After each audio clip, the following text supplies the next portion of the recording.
This is the flagship station of the Jacksonville Jaguars. WJXL AM and FM, Jacksonville Beach. 1010XL, home sweet home of the Jacksonville Jaguars. 1010XL, presented by Farah and Farah, exclusive injury law firm of the Jacksonville Jaguars. Still present, ready. Farah doesn't flinch. Game day is underway. This is the Terminix Kickoff Show on 1010XL, presented by Campione Law and American Electrical Contracting. Here's Hayes Carline.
And did some good things against the Panthers. They didn't play a ton. Tootin only played 4 snaps, but looked pretty good when he got the ball. And LaQuinn Allen played 9 snaps solely as the third down back and really did a nice job in pass protection and really seems like he's ahead of the curve when it comes to what is asked of a running back in terms of all-around game at the NFL level. But the Bigsby trade sort of kicked off the week. Liam Cohen addressed that on Wednesday when he met with reporters. Without having to say much to them, they understand based on the move. So, even when Toot did get in and get a couple carries, he didn't have a ton, and I think he had a 7-8 yard run or whatever it was, where there wasn't much going on at the line of scrimmage. He made a great cut, got vertical. Another one he gets hit at the end, kind of towards, it wasn't quite 4 minutes, but we were running at that point. Hit behind the line of scrimmage, gets positive yards, it gets back to the line of scrimmage, and then Quint on a critical third down comes in, gets a 5 or 6 yard run and has a good blitz pickup. So it's opportunity for those guys for sure to step up and give us quality snaps. And they did that for sure. And again, Travis Etienne, really the individual star of week 1. A lot went into that. The offensive line was outstanding. Brenton Strange at tight end was a monster in terms of the blocks that he was able to throw. In fact, it was, I don't know, Dylan, did you see sounds of the game where Trevor was like blown away by Brenton Strange's one of his blocks and was like, have you guys ever, I've never seen somebody, lay out a guy like that. I usually see those clips. I didn't see, I scrolled by it. The Monday, Tuesday when they released it. It's worth checking out if you're looking for something before kickoff, because it was a lot of fun seeing it. But yeah, ETN 16 carries, 143 yards, an 8.9 yard average. Obviously, he had the 71-yarder that Brenton Strange helped spring by taking out two guys with one block. But ETN, you have to give him credit. He is really rallied. And again, as we mentioned, second in the NFL in rushing going into week 2. So it's obviously it's been a good switch for Travis Etienne with Liam Cohen coming in, and he's fully embraced it. And it's reciprocal. The coaching staff's been really pleased with Etienne. This was Liam on Friday meeting with reporters talking about why Etienne is such a big part of his offense. I had an opportunity throughout that process after I got the job. I went all the way, went back to 22, 23, a lot of 22, 23 I watched. And man, you saw a guy get the ball in space and make people miss and hit the holes hard. And, sometimes it's timing and circumstances happen. And the way that he was portrayed coming off of a tough year, coming into a new setting, just everybody's got a fresh op here, really. He took advantage of it. The way he, it took some time early on in terms of understanding the demands and the standards. Was once he really got on the same page, it's been doing this. Yeah, without a doubt. And, if the Jaguars are going to win the game today, I think it's got to start on the ground. And that's no knock on Trevor Lawrence, but I think Liam Cohen he has a deliberate long-term plan here. And I do think it's very similar to what Jim Harbaugh has employed with the Chargers. He took over a program that had a really talented young quarterback, but maybe hadn't hit the potential. And came in and was like, look, we're gonna build a physical club. We're gonna build the offense around the ground game, and we're gonna let Justin Herbert get comfortable with us before we ask him to start going out and winning us games. And it developed, and they got into the second half of last season after they had built up that ground game, and Herbert was asked to do a little bit more once he was comfortable, and he's really shined. And the Chargers won 11 games, made the playoffs, and obviously a very difficult division. And now you look at what Justin Herbert did in their opener against the Chiefs in week 1, and now it looks like, he might be on the precipice of a really special year.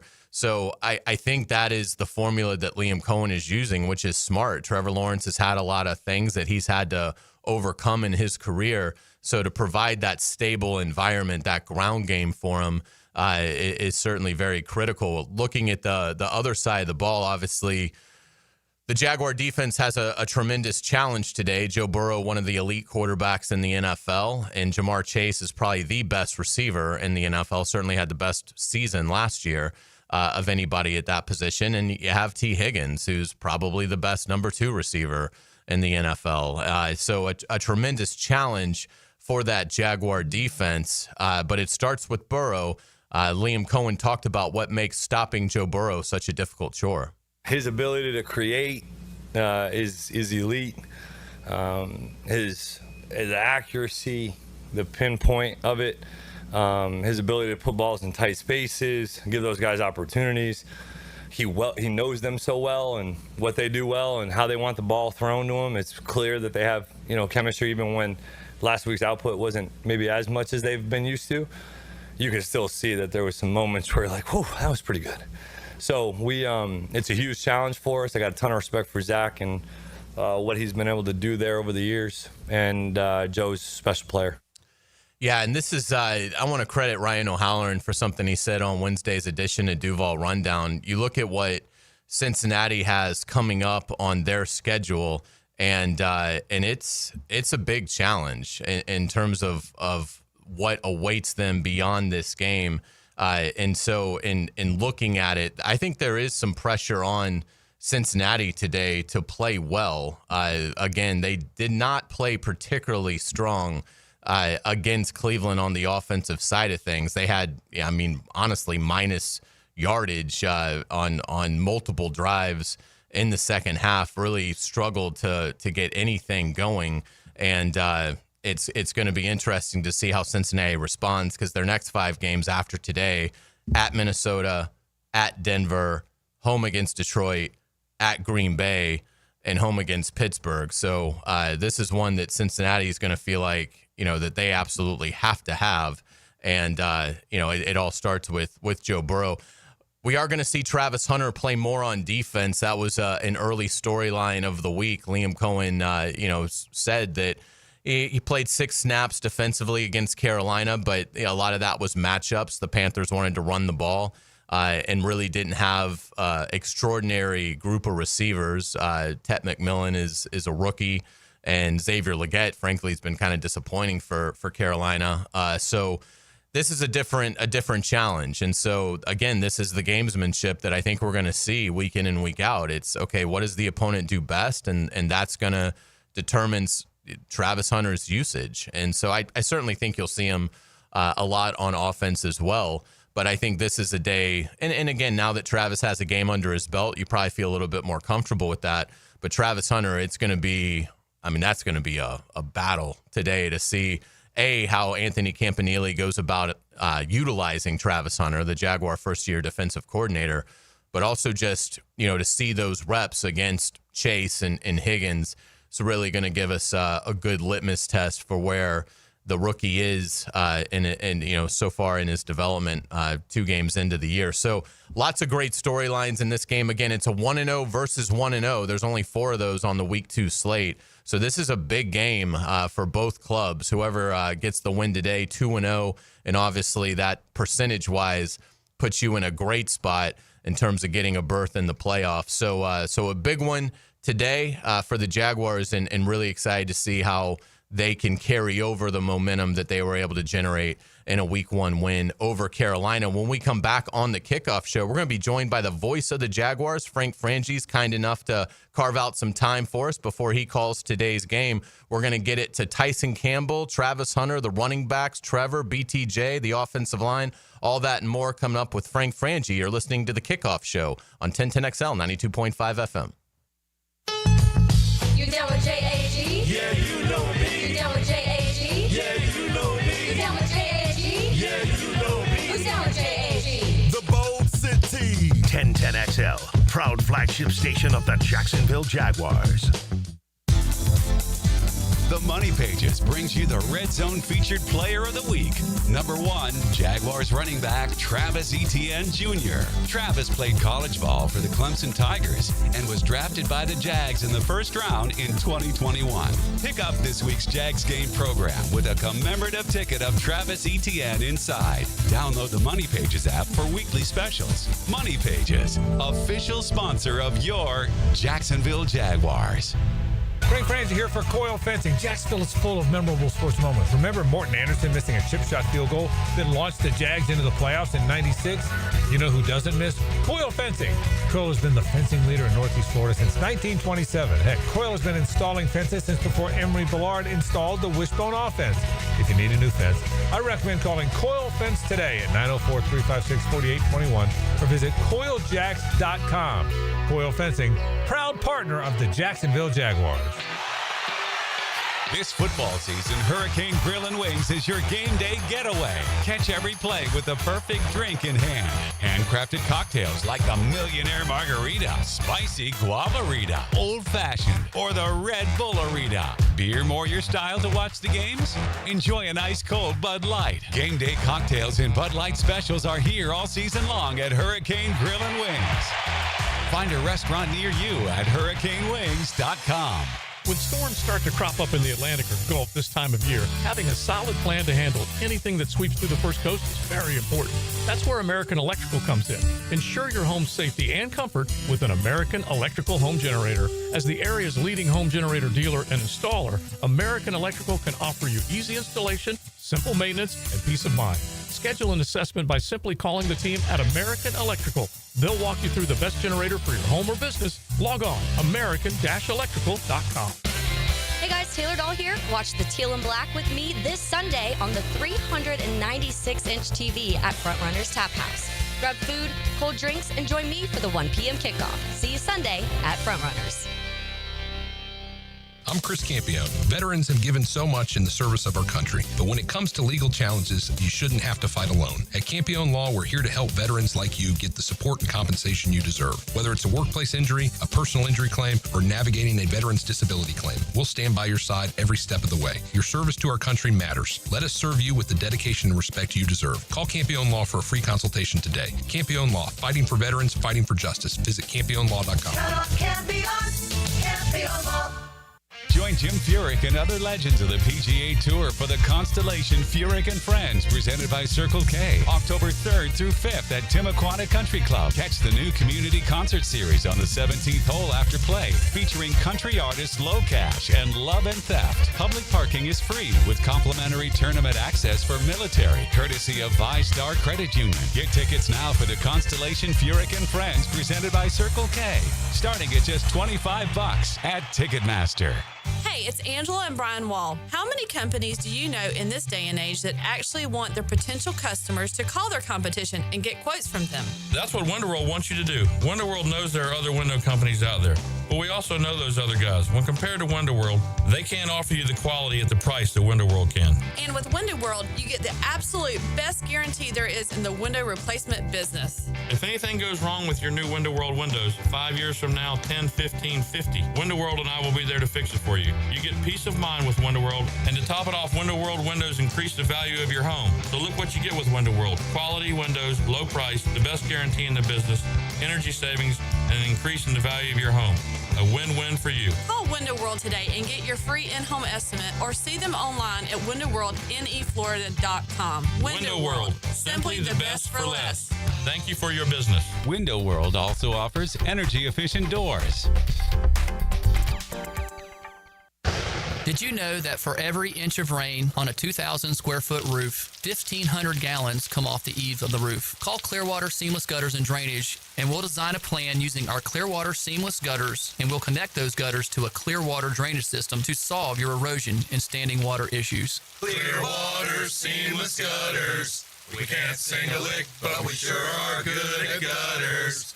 And drainage, too. SeamlessGuttersJacksonville.com. When it comes to towing products, your safety is the priority at Cannons of Jacksonville. Cannons has decades of experience to ensure your towing setup is installed with precision and reliability. Visit cannonsofjacks.com, your trusted partner for a smoother tow.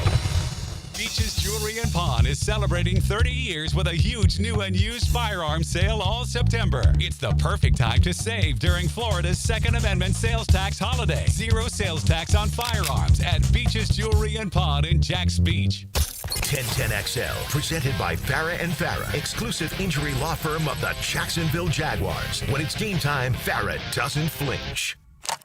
Now, another great guest on the Checkmate Coatings phone line. Hello. Your floor's missing piece. Welcome back to the Terminix Kickoff Show. We're pleased to be joined with our good friend and voice of the Jaguars, Frank Frangie, live from Cincinnati. Frank, good morning.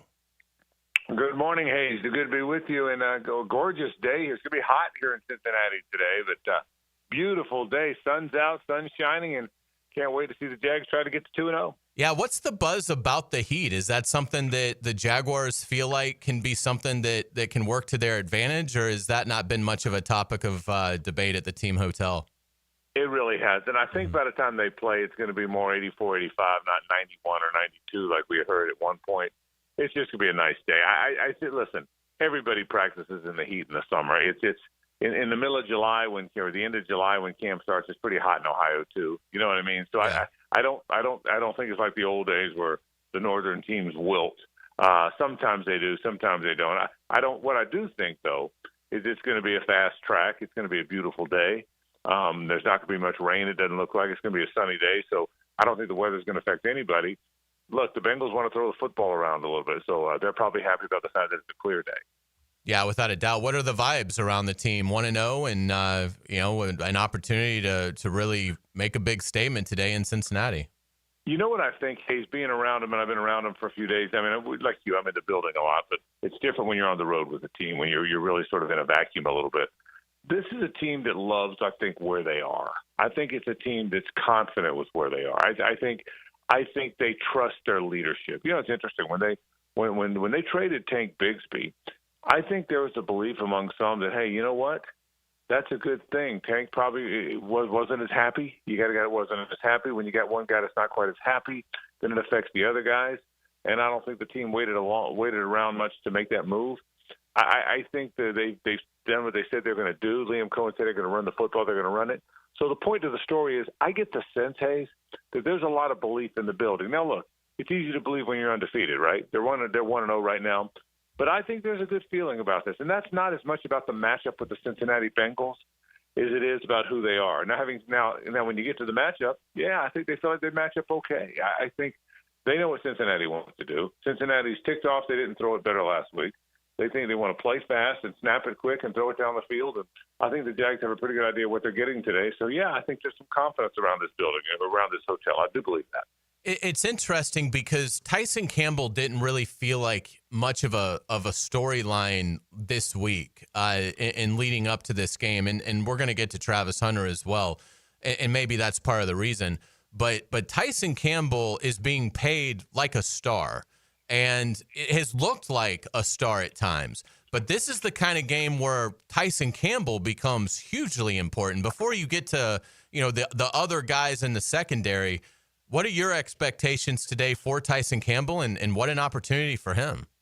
Yeah, I think with what they do, it is a great opportunity for him because Jamar Chase and T. Higgins are really good players, and you're playing one of the best passers in the league. That's kind of your point. I agree with it. And if you shine against that competition, everybody notices. I think that's where you're going with that, Hayes, and I would totally agree with that. But because of how they play, we now know they play a lot of zone. They play a lot of keep your eye on the quarterback. There's not a lot of all that match man they played last year, the zone that was really more of a man that they played last year. There's not a lot of that this year. You're sitting back a little bit. You're watching the quarterback. That allows you to do funky things with your rush packages or your pressure packages. So I don't think it's going to be okay. Tyson Campbell is locking down on Jamar Chase, and the TV cameras are going to have them playing man-to-man and press man. You know what I mean? I don't think you're going to see a lot of that today. But to your point, your highly paid number one corner has to be a star if your football team is going to be good, and I think he's got a chance to show that. So, yeah, I thought he was good last week, by the way. Now, again, different challenge this week, but I thought he was good last week, matched against Ted McMillan a lot of the day, who's a really good player, by the way. He's as good as advertised. Yeah, I think you'll see him a bunch today, but I don't know that you'll see that in-your-face press coverage where the TV cameras can isolate the two of them. I just don't think you're going to see that a lot. Yeah, and then Travis Hunter, that was a key storyline early in the week because Liam Cohen, admitted that, yes, he's going to play a lot more defensively in this matchup. What are your expectations today for Travis Hunter, both on the offensive, but most importantly, the expanded role on defense? What do you think that'll look like? I thought strategically it was interesting that not only is he going to play more, but that Liam Cohen was very transparent about that. Almost wanted to send the message, didn't he, that he was going to play more. He almost wanted the world to know you're going to see him more on defense. I'll be interested to see how that plays out because of that. But I think you're going to see him more on defense. I think, again, you're playing a passing team that the Jags think are going to try and really pass it. I mean, if you really look at the personnel here, Hayes, and we talk about this on our show all the time, Chase Brown's okay, right? He's an okay player. P. Ryan's back. He's back there with him now. He's an okay player.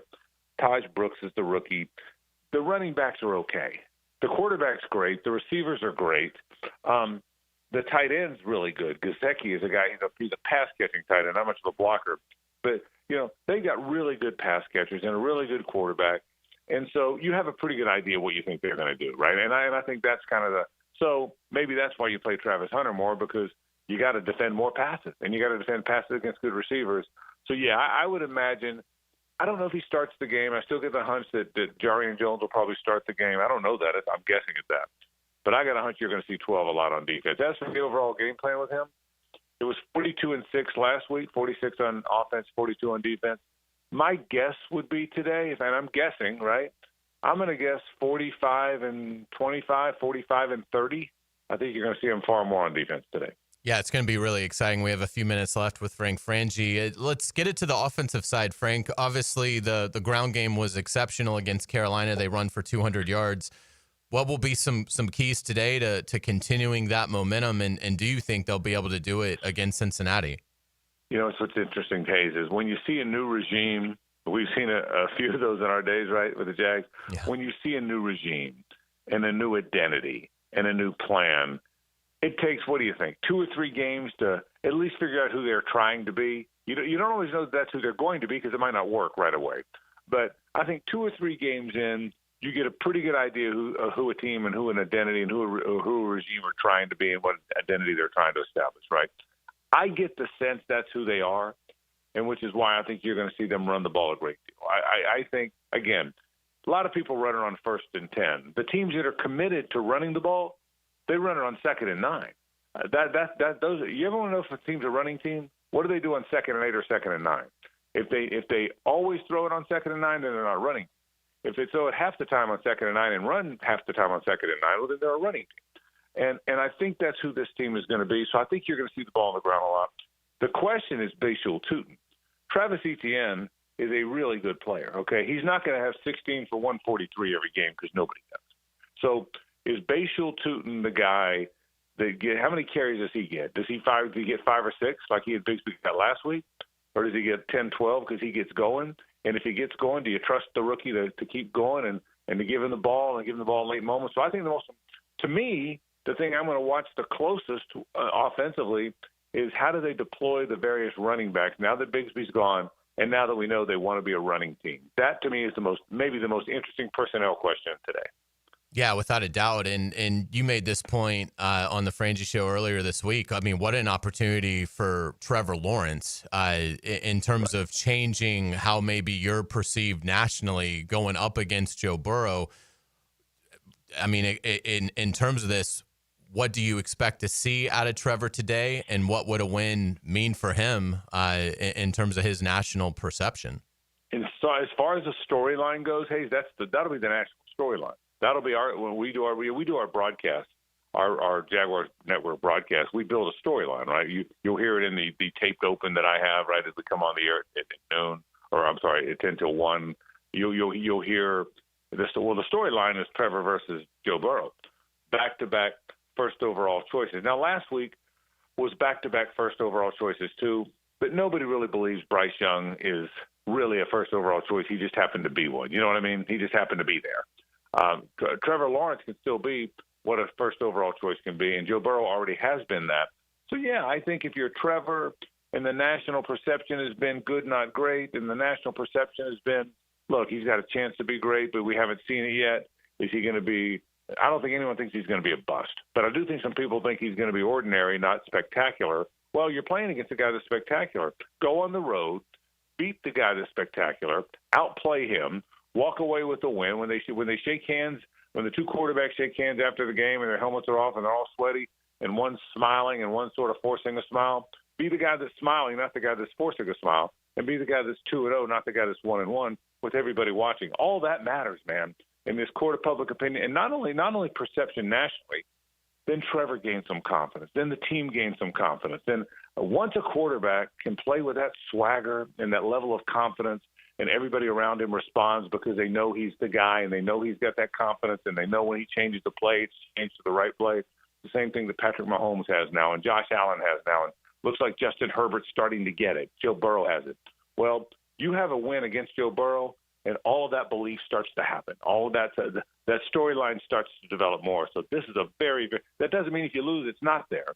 But if you win today, that storyline of Trevor Lawrence emerging as an elite quarterback really starts to develop. That's why this game is so critical for him. I really believe that. Absolutely. Frank, great stuff. Have a great call today. We'll certainly look forward to it, and tell Deneen not to break any shoulder blades when the Jaguars are breaking big plays today. My goodness. It's the first time we've ever needed a trainer in our booth. Hey, we've never had that before, okay? But there's a lot of medical personnel. Usually it stays on the sideline. Now medical personnel on the sideline and the booth is what we have now. So But I'll look after it. Hey, thanks, buddy. Have a good day. All right. Thanks, Frank. Take care. Enjoy it. We certainly appreciate Frank joining us. He's very kind. He does it every kickoff show, and we always enjoy his game day insights. And we'll certainly look forward to his call when we come back on the Terminix kickoff show. We're going to get it to the locker room. Had a chance to catch up with receiver Dami Brown and running back Travis Etienne earlier this week. You will hear those interviews next. We'll also do the Farah and Farah injury report. You're listening to the Terminix kickoff show on 1010XL 92.5 FM. No static ever. Download the free 1010XL app for Apple and Android devices and take us with you wherever you go. 1010XL. Yo, it's your main man, E to the T here with a quick message from Twin Peaks. Did you know that Thursday, September 18th is National Cheeseburger Day? Let's celebrate with a seasoned smash and seared to-order cheeseburger, topped with your choice of cheese, and pair it with a 22-ounce Coors Light or Miller Lite all day long. Not in a drinking mood? Grab a cheeseburger and pair it with a tea or a soda. Say hello to one of our favorite holidays at Twin Peaks on Atlantic and Kernan. Twin Peaks. Eat, drink, scenic views. Come on, somebody. Hi, folks. Jason Parker here with Performance Painting. Ever wonder what to do with leftover paint that you don't want? Here's a few options. Paint can be placed in the regular trash if it's dry. Simply stir in kitty litter to a thick consistency. Then wait a few days with the lid off till it dries. Also, if the paint is good, there's many charities or churches that would love to have it. If you'd like more tips or have a project, we'd love to help. Go to performance-painting.com. Performance Painting. Repair, protect, preserve. Performance Painting. If you've been in a big truck accident, you need a lawyer that specializes in big trucks. A lawyer who knows all the federal traffic rules that can affect your case. And who can navigate the complex web of laws dealing with the trucking company, the leasing company, the shipper, and all the other details that can complicate your case. At Farah and Farah, we've seen it all, and we're ready to go the long haul to fight for you. Jacksonville. Tired of plumbers trying to sell you instead of help you? At Superior Plumbing and Pipeline, we do things differently. We hire real plumbers, not salesmen, and we never pay commission. That means no upselling, no pressure, and no unnecessary repairs. Just honest, expert work at a fair price. So the next time you need a plumber you can trust, make the superior choice and call Superior Plumbing and Pipelining, where quality comes first and honesty is standard. Superior Plumbing and Pipelining. No commissions, just solutions. Learn more at SuperiorPlumbingJacks.com. The Friday Night Lights are shining even brighter as 1010XL has partnered with Channel 4 to bring you Friday Night Lights, a live streaming show at 7 o'clock every Friday, presented by Farah and Farah on the social media channels of 1010XL and Channel 4. Join Jim Furyk and other legends of the PGA Tour for the Constellation Furyk and Friends, presented by Circle K, October 3rd through 5th at Timuquana Country Club. Catch the new community concert series on the 17th hole after play, featuring country artists Low Cash and Love and Theft. Public parking is free with complimentary tournament access for military, courtesy of ViStar Credit Union. Get tickets now for the Constellation Furyk and Friends, presented by Circle K, starting at just $25 at Ticketmaster. Homeowners, storms don't wait, so why should you? Protect your home and your wallet with Universal Roof and Contracting. Save up to 20% on roof replacements and repairs now through September 30th. Financing is available with payments as low as $115. Call 855-ROOF-HELP for your free inspection. Universal Roof and Contracting, protecting your home, building your trust. License number CCC 057165, CBC 1258484. UniversalRoof.com. Hayes Carline here. If you're shopping for a new ride, you've got to check out Atlantic Infinity. Not only do you get a luxury vehicle, you also get the Atlantic Infinity Promise Free with every new car. That's almost $2,500 in added value just for buying smarter, and you don't have to sweat it out on the lot. Shop in their indoor climate-controlled showrooms. It's cool, comfortable, hassle-free. They're on Atlantic near St. John's Bluff, or browse anytime at AtlanticInfinity.com. Join Jim Furyk and other legends of the PGA Tour for the Constellation Furyk and Friends, presented by Circle K, October 3rd through 5th at Timuquana Country Club. Catch the new community concert series on the 17th hole after play, featuring country artists Low Cash and Love and Theft. Public parking is free with complimentary tournament access for military, courtesy of ViStar Credit Union. Get tickets now for the Constellation Furyk and Friends, presented by Circle K, starting at just $25 at Ticketmaster.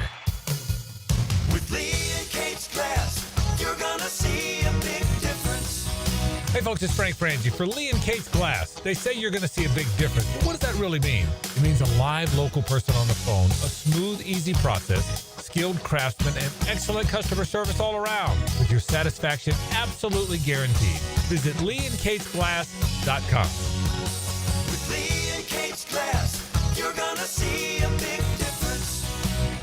I used to dread going to the dentist. Every visit felt like a sales pitch with constant upselling, surprise fees on my bill, and I could never get in when I needed to. But Harbor Dental Care? Totally different. They saw me the next day, gave me honest pricing up front, and even set me up with a payment plan I could actually afford. No pressure, no surprise charges, just kind people who get it. If you want to experience dentistry the way it should be, book your appointment today at harbordental.care. That's HARBOUR dental.care. 1010XL, presented by Farah and Farah, exclusive injury law firm of the Jacksonville Jaguars. Focused, fueled, fearless, Farah. The Terminix Kickoff Show. Presented by American Electrical Contracting and Campione Law on 1010XL.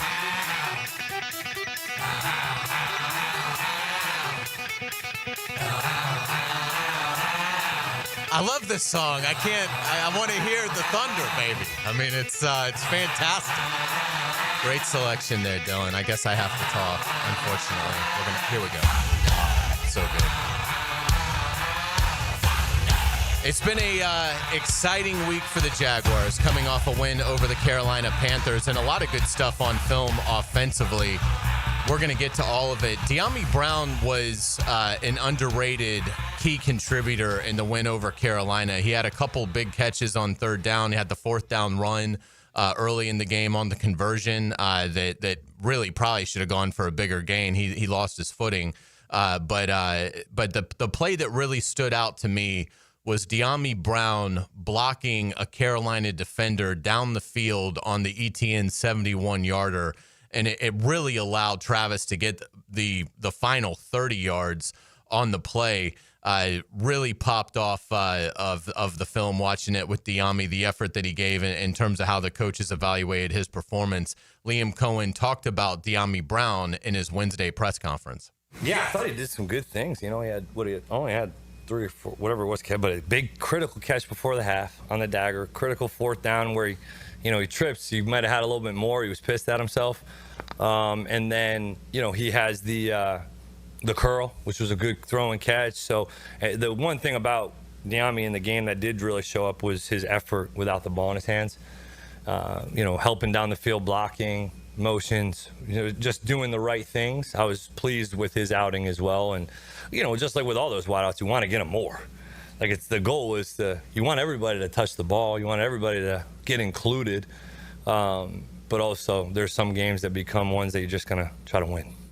Yeah, without a doubt. And that was the key line for me there, Dylan, was Liam talking about Dami's effort without the ball in his hand.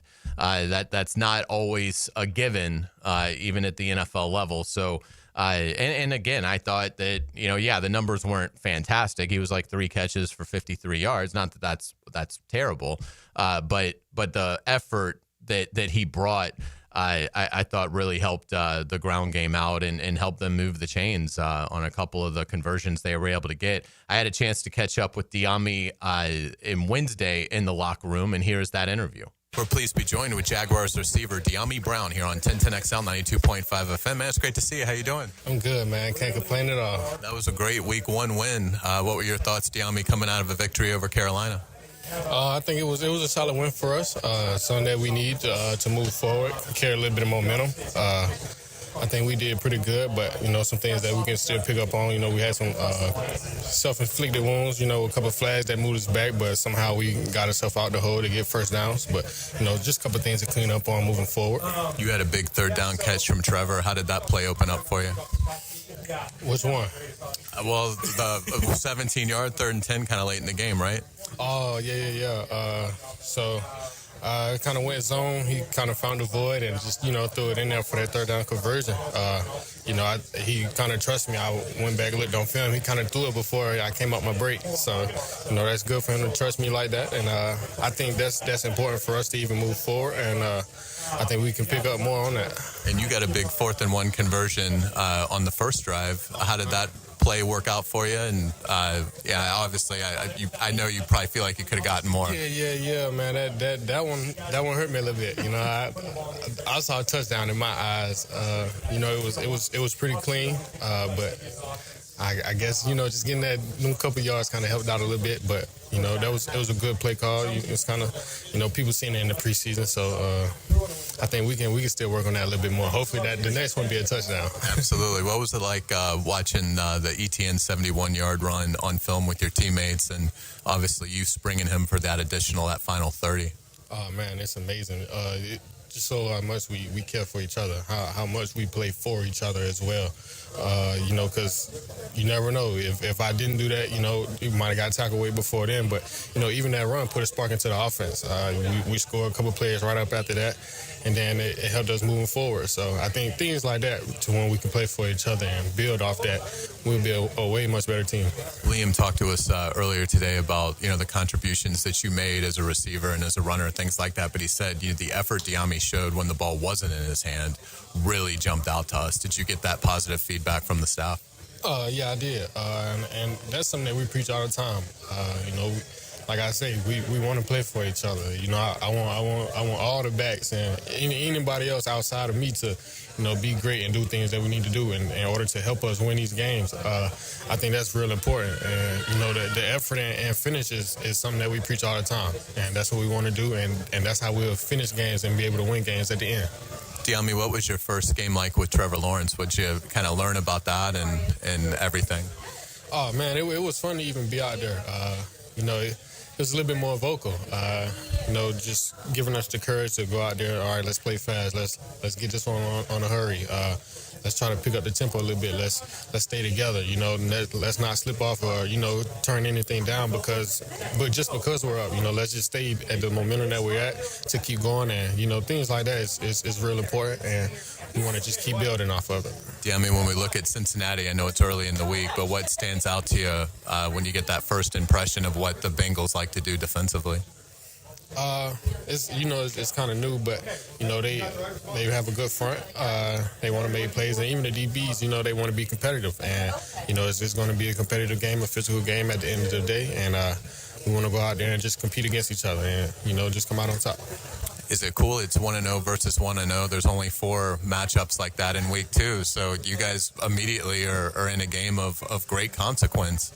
Oh yeah, I think everybody want to be undefeated.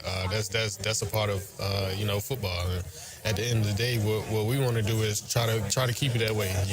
We came out with our first win. We don't want to forget about it, but we want to always just move on to the next and just focus on being 1-0 again. I thought it was really cool that Liam won the toss and wanted the ball. What was it like from an offensive player's perspective to get out there immediately, get a score on the board? And what'd you think about Liam in terms of how he handled everything as a first-time head coach? Oh, man, I think that just shows the aggression. We want to go out there and show exactly what we can do.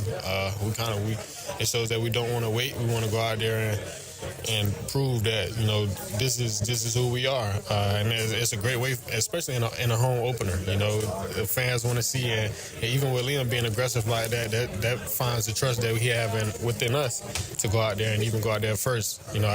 Me personally, if you play Madden or play any type of football, you always kind of want the ball going out into the second half. But, that just shows the aggression of who we are. Dami Brown, thank you so much for your time, and certainly best of luck to you Sunday. Thank you.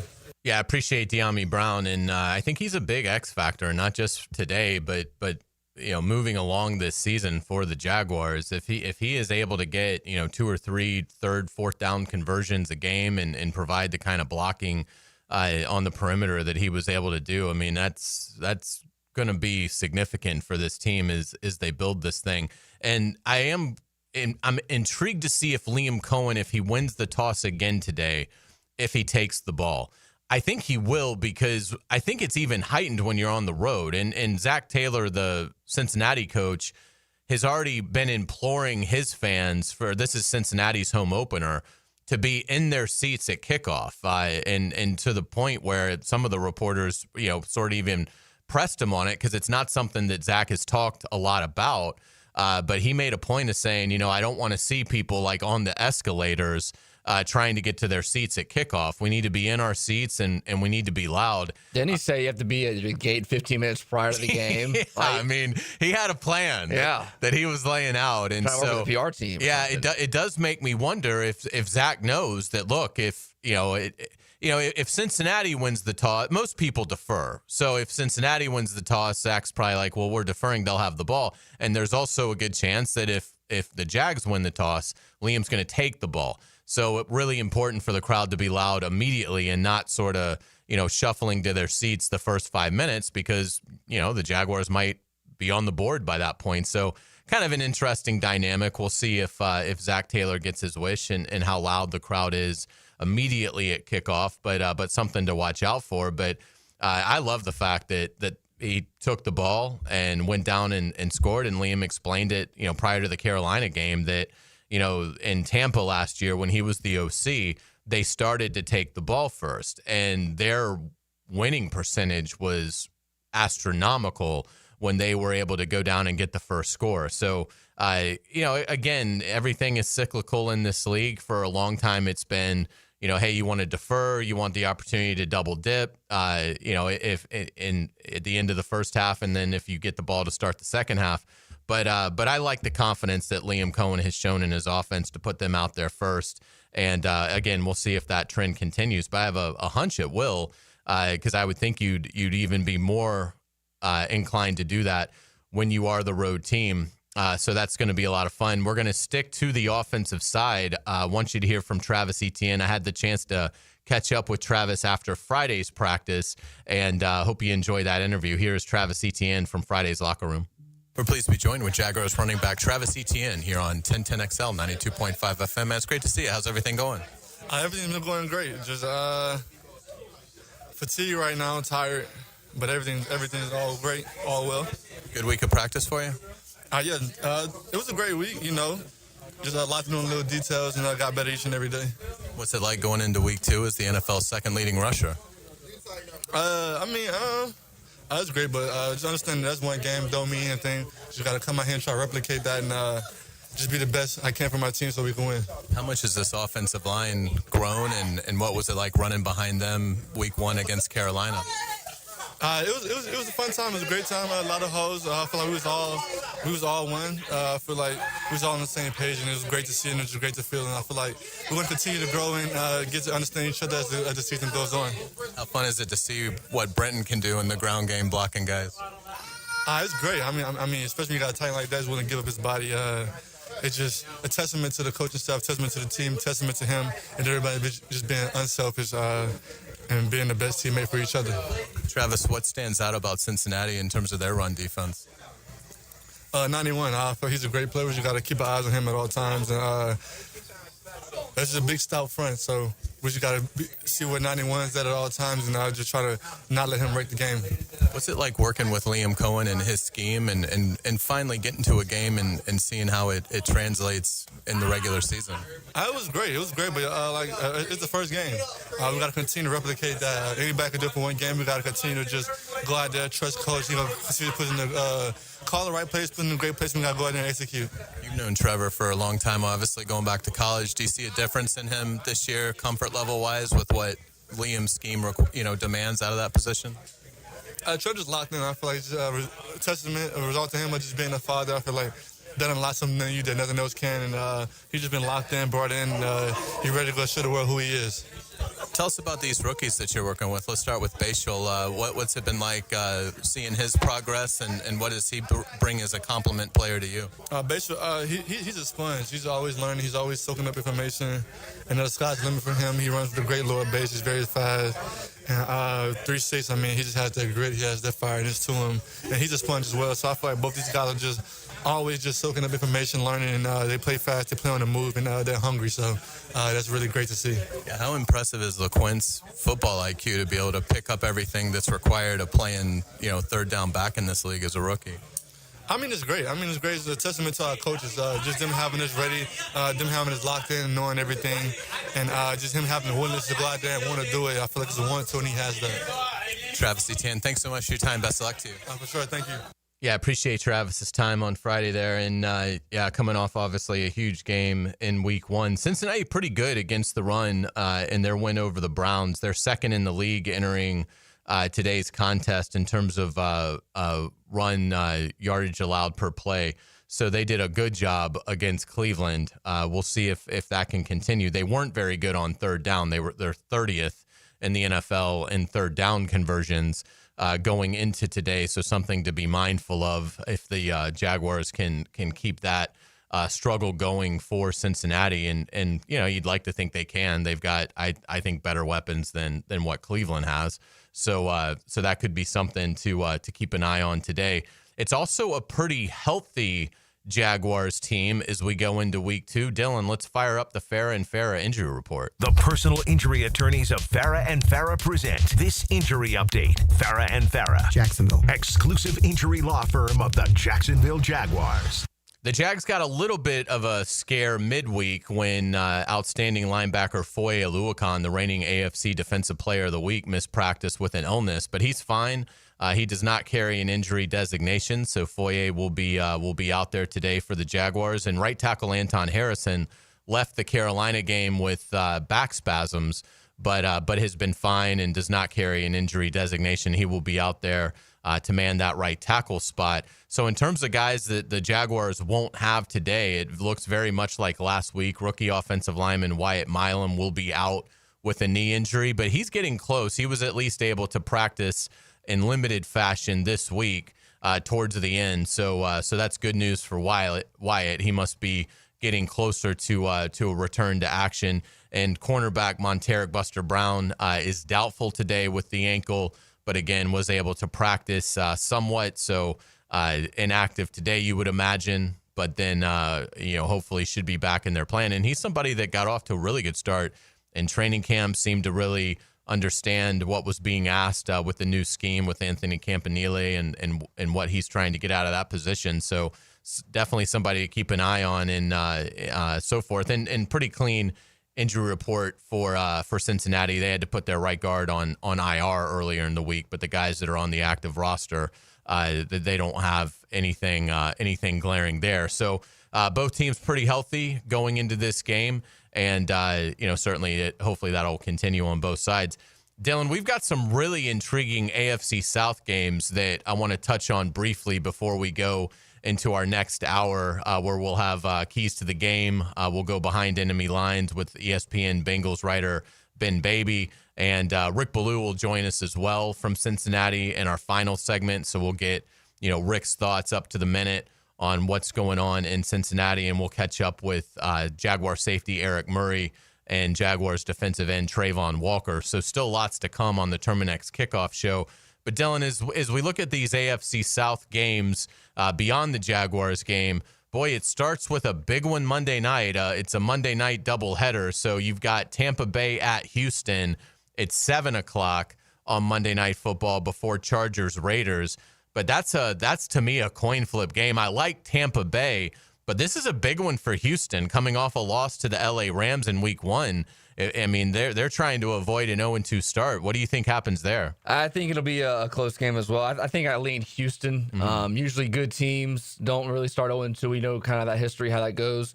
We talked a lot about Cincinnati being lucky that they escaped and going on the road and winning. Tampa Bay is one of those teams that has that fits that same narrative. When they went to Atlanta a week ago, they needed Emeka Egbuka to score a touchdown late. It was a close game the entire time. But this game can go either way, and we have a doubleheader Monday night, so it'll be a good one. We'll get that game at 7 o'clock. Yeah, it's going to be a lot of fun, and you're right. Koo for the Falcons missed a 44-yard field goal in a dome at home that would have sent the game to overtime. So Tampa Bay certainly fortunate. I actually like Tampa Bay in that game. I just think the Texans offense I just think they're in a really bad place right now with not having Mixon.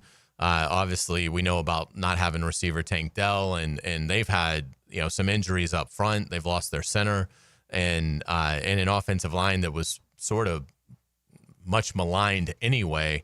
So I like Tampa in that game. I think Houston goes to 0-2. Broncos at the Colts. This one is a really, really interesting game. Denver didn't look great, but was able to hold off a feisty Titans team in Mile High. And Indianapolis might have been the biggest pleasant surprise around the league in week 1. They just dominated Miami and Indianapolis. So the Colts open with 2 at home. But this is a much greater test for Daniel Jones going up against Patrick Surtain and that great Denver defense. How do you see this one? Yeah, I like Denver a lot in this one. A lot of fans seem to overreact after week 1 in the NFL. The Colts played pretty well, and I mean, everybody the entire offseason wrote off Daniel Jones as a cast-off, and he plays well. I think he gets back to reality today. And I think Denver, who didn't play well a week ago, gets back right today. Yeah, I agree. I like Denver too. I think they will. I think they will really frustrate Daniel Jones and pressure him. So that's going to be a fun one to watch. And then a game of lesser significance, at least for now. But as long as the math is still with the Titans in terms of being in the race, we'll mention them. And really, to be honest, Tennessee looked pretty good against Denver. A lot of drops. I thought Cam Ward did some good things. And defensively, they played pretty well against the Broncos. They now welcome in Sean McVay and the LA Rams to Nashville for their home opener. But you have to like the Rams today, right? Oh, 100%. It's weird because the Titans might be the worst roster in the NFL, one of the worst teams. And this line's only at 5.5 for the Rams. I know they're on the road East Coast time. West Coast team traveling to the eastern part of the country, which factors in a little bit. But I mean, the Titans' offensive line doesn't get they're not getting any help because they played the Broncos defense, which might be the best in the league, and then they played the Rams today, who's Jaden Verse, Brandon Fisk, and a couple of those other guys. No rest for the weary because Cam Ward, he may be a good quarterback, but he's not getting any help around him, specifically with the offensive line. Tony Pollard, the running back, he doesn't have Spears yet. So he's going to be the one that's getting a lot of the workload. I'm interested to see if the Titans can do anything, but I think it's going to be the Rams by a touchdown today. Yeah, I agree. So, I mean, the way it's going, I think the day could set up pretty well in the week because the Texans play tomorrow evening. But yeah, it could be a week that sets up pretty well for the Jaguars, especially if they're able to go get an upset win today. The Jaguars, I believe, about a 3.5-point underdog in Cincinnati today. When we come back on the Terminix Kickoff Show, we're going to get it to our keys to the game. Lots of things to dive into as we get it to Jaguars, Bengals. A lot of layers to this one. We're going to break it all down for you. You were listening to the Terminix Kickoff Show on 1010XL 92.5 FM. There's an energy and drama to play-by-play sports. This crowd, a big factor. You never know what's going to happen. Wow! Feel the energy on 1010XL, Jacksonville Sports Radio. Hey, Duval, here's your chance to be face-to-face with the Jags as they take the field on game day. Jump in the shadows and experience the Jaguars like never before. Enter today at everbank.com/shadows for your chance to be part of the action. No purchase necessary to enter or win. Open to legal residents of the 50 United States and D.C., 18 and older. Entry periods for the sweepstakes are from 8/4/25 to 12/21/25. For official rules and complete details, visit everbank.com/shadows. Sponsor and administrator, Everbank, N.A. member FDIC. Hey folks, Mike Dempsey here for Dandy Foods, a Jacksonville family business for nearly 70 years. Heck, I've been talking about them for over a decade. The Thompson family secret, Dandy's never frozen, always fresh baked bread with quality meats and cheeses, no dry crumbly subs here, only soft and tasty deliciousness. When I see that logo with the little dude with the cane on the label, it tells me I'm getting a trusted brand, a quality sandwich. So do what I do and stop in at a Daly's and make yours a dandy today. If you're ready to transform your yard with a fence that stands out, elevate your curb appeal with Superior Fence and Rail. Superior takes pride in offering first-class service, friendly installers, and unmatched fence products. Mention this ad and get $250 off your next project. It's time to get off the fence and call today. When you're on the fence, about a fence, SuperiorFenceandRail.com. Jacksonville is my hometown and nobody knows roofing like me. I'm Ronnie, the owner of Brandon Roofing. We handle everything from repairs to full roof replacements, start to finish. We give honest quotes, use quality materials, and clean up like we were never there. We all look at Google reviews, so go ahead and check out ours. We're proud of all our 5-star ratings. I would say we treat you like family, but some people don't like theirs. Go to BrandonRoofing.com today to schedule your free roof quote. License number CCC 1328006. Brian and Angela Wall here with Window World. Hurricanes happen in Florida. That's not news. But what happens even more often than hurricanes are home break-ins. And if security is important to you, you might want to look into hurricane-rated impact windows. What you may not know is that hurricane-rated impact windows not only help protect your home in case of a hurricane, but they also offer another level of security for your home. Have you seen those videos on YouTube that show people trying to break through an impact window? A thief is way too lazy to spend his energy trying to break through one of our impact windows. That's why he doesn't have a real job like you. He'd rather break your non-impact window while you're at work.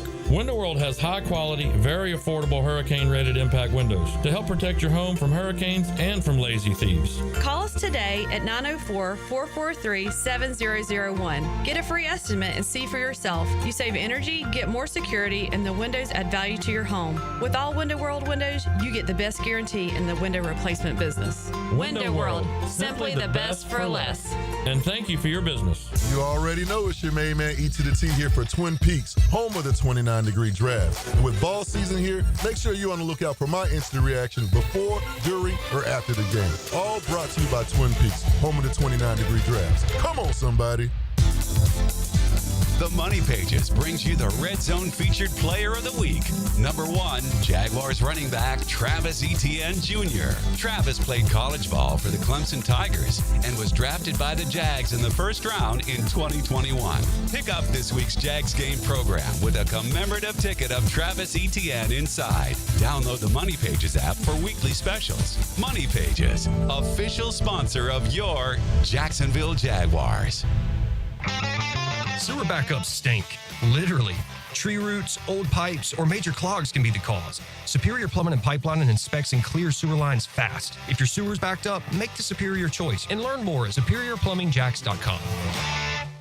This is the flagship station of the Jacksonville Jaguars. WJXL AM and FM, Jacksonville Beach. 1010XL, home sweet home of the Jacksonville Jaguars. I'm with Greg from Cycles of Jacksonville. You're on-road, you're off-road, now you're on the water. Greg, tell everybody what Coach and Honda is offering in the form of boats. We've got the Honda boat, which is a great runabout fisherman. We've got the Coach boats that are fantastic for getting out with a family. Nice lay-down beds, all with that legendary Honda motor on. Check them all out. They're waiting for you. You can see how you can be on the water with Honda or with Coach pontoon boats. Cycles of Jacksonville on Atlantic near Regency.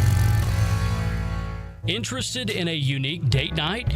Gibby here. I took my wife Nikki to Wick a Candle Bar. She made her own custom candle right there in the store. Shop local at Wick a Candle Bar. Locations in San Marco and Jacks Beach. Tired of high energy bills? Replace those inefficient windows and patio doors now with the big BOGO event. Buy one, get one 40% off replacement windows and patio doors. Plus, no money down, no payments, and no interest for 18 months. This offer expires September 30th.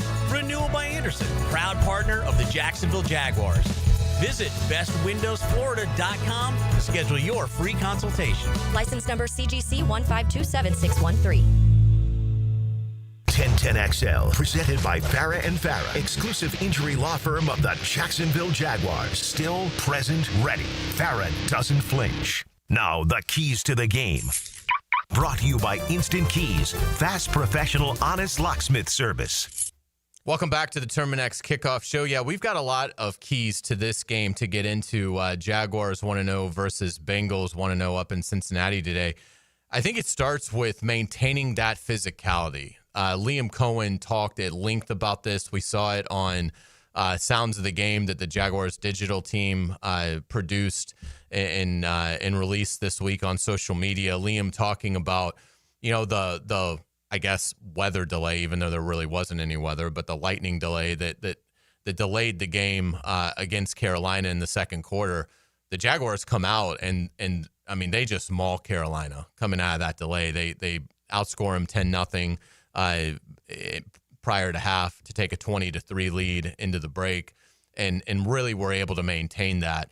And that physicality as you go on the road, that travels. You always worry when you go on the road, particularly if you're more of a finesse team, passing team, conditions and weather and battling the fans and things like that.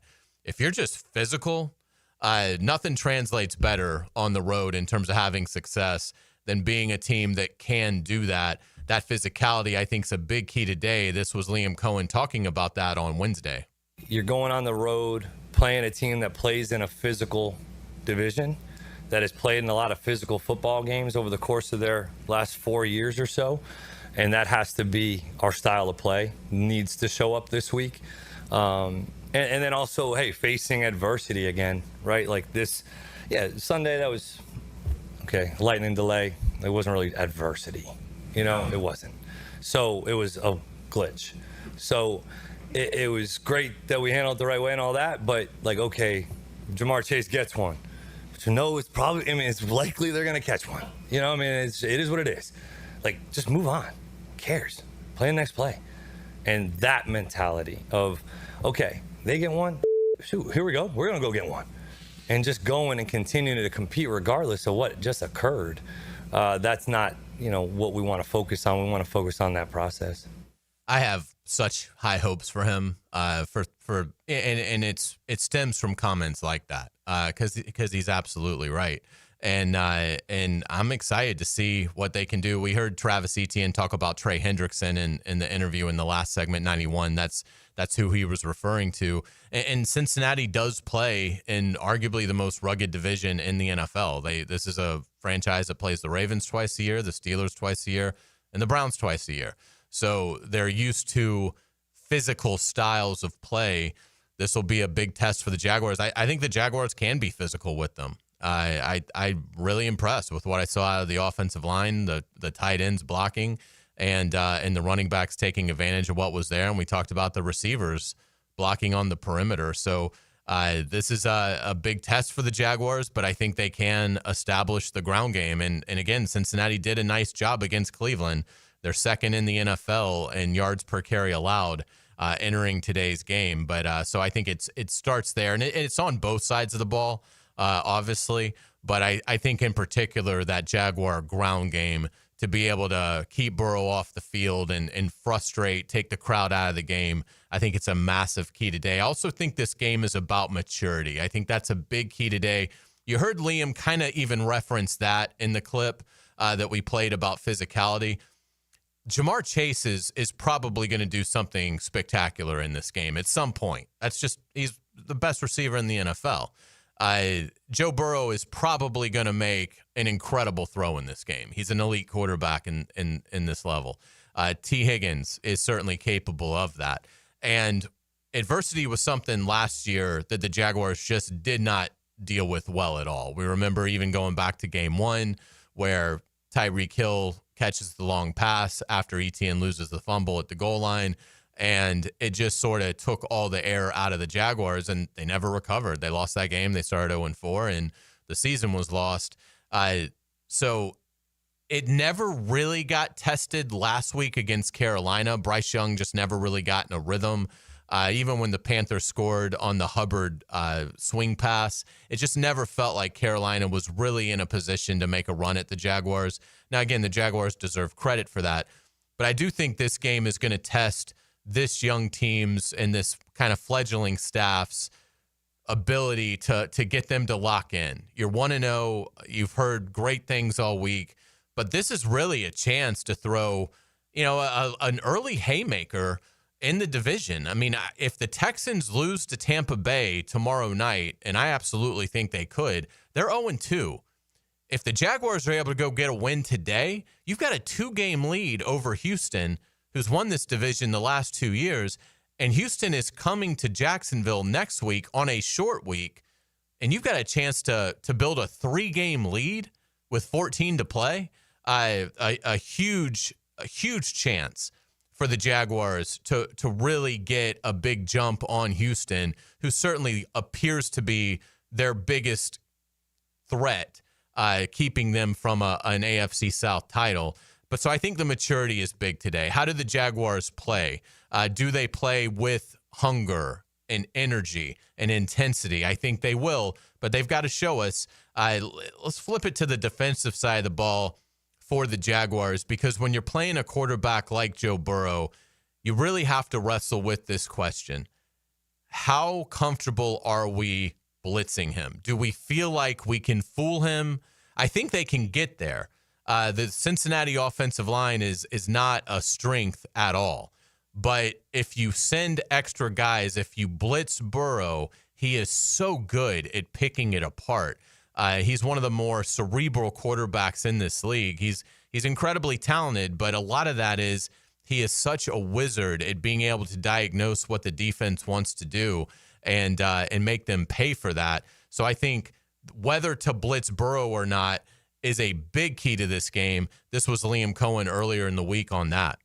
You know, you can get it out. You got to take some of the air out of the coverage. It's hard to give them a ton of space, but it's feast or famine. You go up and press them. You get too much on them, who knows what it could be. And, it's just one of those combinations. He's a smart player. He knows how to get to zero audibles and checks and understands the game. So it's going to be a little bit of a chess match. Yeah, without a doubt. And then I think the final key today is the Jaguars have to protect Trevor Lawrence. Trey Hendrickson has had 35 combined sacks over the last 2 years.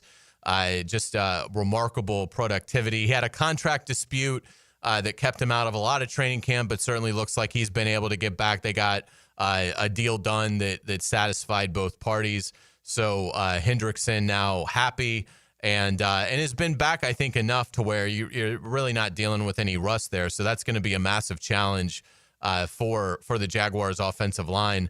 But I think protecting Trevor Lawrence with that ground game and again, when he does drop back to throw, which the offensive line did an incredible job against Carolina. Trevor consistently had time, had clean pockets, could step into throws, and didn't always take advantage of that. But from an offensive line and a pass protection standpoint, LaQuint Allen, the rookie running back, did a great job picking up his guys on third down.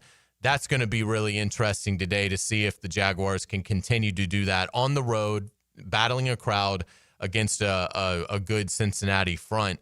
This was Trevor Lawrence talking about that offensive line performance against Carolina. Just the physicality. I mean, every play, whether it was pass pro, the run game, obviously you rush like we did, ran the ball that well. Those guys have to be doing something good up front. And so you see that, and that stands out, just the physicality, moving people. The communication, I think everyone was on the same page. That's a huge part of the run game.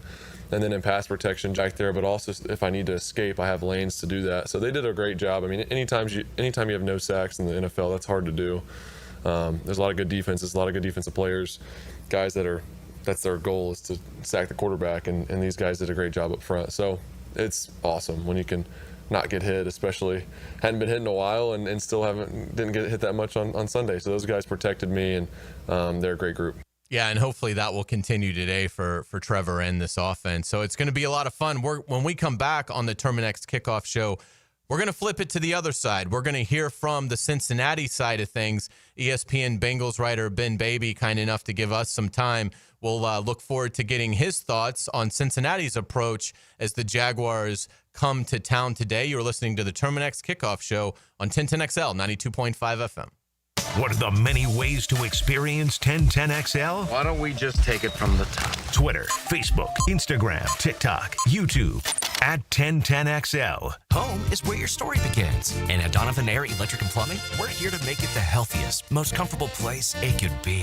Whether it's fresh, clean air, dependable plumbing, or reliable power, we take care of it all. From routine maintenance to state-of-the-art solutions, Donovan keeps your home running smoothly. Because at Donovan, we believe your home isn't just where you live, it's where your health meets comfort. Call Donovan Air Electric and Plumbing at 904-270-COOL or visit us online. Let's make your home healthier, safer, and better together.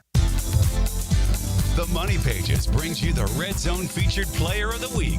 Number 1, Jaguars running back Travis Etienne Jr. Travis played college ball for the Clemson Tigers and was drafted by the Jags in the first round in 2021. Pick up this week's Jags game program with a commemorative ticket of Travis Etienne inside. Download the Money Pages app for weekly specials. Money Pages, official sponsor of your Jacksonville Jaguars. This is Jennifer Marion at Randy Marion Cadillac, Southside Boulevard in Jacksonville, and now's the time to drive away in luxury. That's right, Jennifer. The $7,500 tax credit ends this month. It's your last month to take advantage of this incredible opportunity. At Randy Marion Cadillac, drive the all-new electric Optique, Lyric, and Vistique. They are all in stock and ready to drive today. See all of our inventory at Randy Marion Cadillac of Jacksonville.com or visit us on Southside Boulevard, Jacksonville. And don't forget, tell them Jennifer sent you. Fall is here. The air is crisp. Football is on, and the perfect backyard atmosphere starts with a high-quality fireplace from CSS Fireplaces and Outdoor Living. Hey, it's Joe C. Imagine nights by the fire, cheering on your team, surrounded by friends and family. CSS can transform your outdoor space into the ultimate game day destination. Stylish, warm, and built for memories. With several wood, gas, and electric options, let CSS make your backyard the best seat in the house. Visit CSSFireplaces.com. It's Hot Takes on Hot Wheels. I'm Lauren Brooks. Let's cruise through the day's biggest sports stories from my unique point of view. Buckle up for Lauren's Lane. Driven by Mazda at the Avenues, 2 to 4 weekdays on 1010XL. It's the start of our favorite season in Jacksonville, football season. Let's get hyped and let's get the home in tip-top shape and let's get that house zero-resified. Carpets, tile, rugs, upholstery, hardwood, they'll take care of you. Call the folks at Zero Res right now, 287-5727. Ask for the 1010XL special. Get your 3 rooms of carpet cleaned at $139 plus a 4th room free. Zero Res. Spell it forwards or backwards. It spells the same. Zero Res. Zero Res. I'm Clayton Bromberg, the president of Underwoods, and I'm proud to say that Underwoods is the longest-standing member of the American Gym Society in the state of Florida. That's important because the American Gym Society promotes professionalism inside the business, and most important because of how it protects the customer. Gemstones are like most things, and you have to have the knowledge about them before you can tell the truth about them. That's where the American Gym Society fits in. They're the organization that certifies gemologists and registered jewelers and certifies sales associates with professional titles. Then to ensure that we stay up to date with these gemological advances, we re-win our titles by passing a written test every year. And now I'm proud to say Underwoods has the largest credentialed American Gem Society staff east of the Mississippi River. So if you're interested in diamonds and jewelry and want real professional help, stop by Underwoods. Underwood Jewelers in San Marco, in Avondale, and at the shops of Ponte Vedra. Hey, Jacksonville DDH. Dreamfinders Danny Hicken here with the scoop from Dreamfinders Homes, your National Builder of the Year. We've got first-year interest rates as low as 2.99% and homes in 20-plus communities throughout Northeast Florida. If you're house hunting, make sure your first pick Dreamfinders Homes, the proud official home builder of the PGA Tour, the Florida Gators, and your Jacksonville Jaguars. Visit dfhsalesevent.com today and tell them Dreamfinders Danny sent you. Homeowners, storms don't wait, so why should you? Protect your home and your wallet with Universal Roof and Contracting. Save up to 20% on roof replacements and repairs now through September 30th. Financing is available with payments as low as $115. Call 855-ROOF-HELP for your free inspection. Universal Roof and Contracting, protecting your home, building your trust. License number CCC 057165, CBC 1258484. UniversalRoof.com. Football season is back, baby. Hicken here, and I know I'm excited to get back to watching some ball over the weekend. But with the fun comes responsibility. Taking care of your skin while outside, extremely important. We know it feels like 100 out there, and that sun is blazing. Make sure you bring the screen while loading up all that tailgate. It's simple. Protect your skin. It's the Sunshine State. To help you protect your skin, Beaches Dermatology is here. I've been going to them for years, and my skin thanks me for it. Book your appointment today at beachesdermatology.com. 1010XL, presented by Farah and Farah, exclusive injury law firm of the Jacksonville Jaguars. Focused, fueled, fearless, Farah.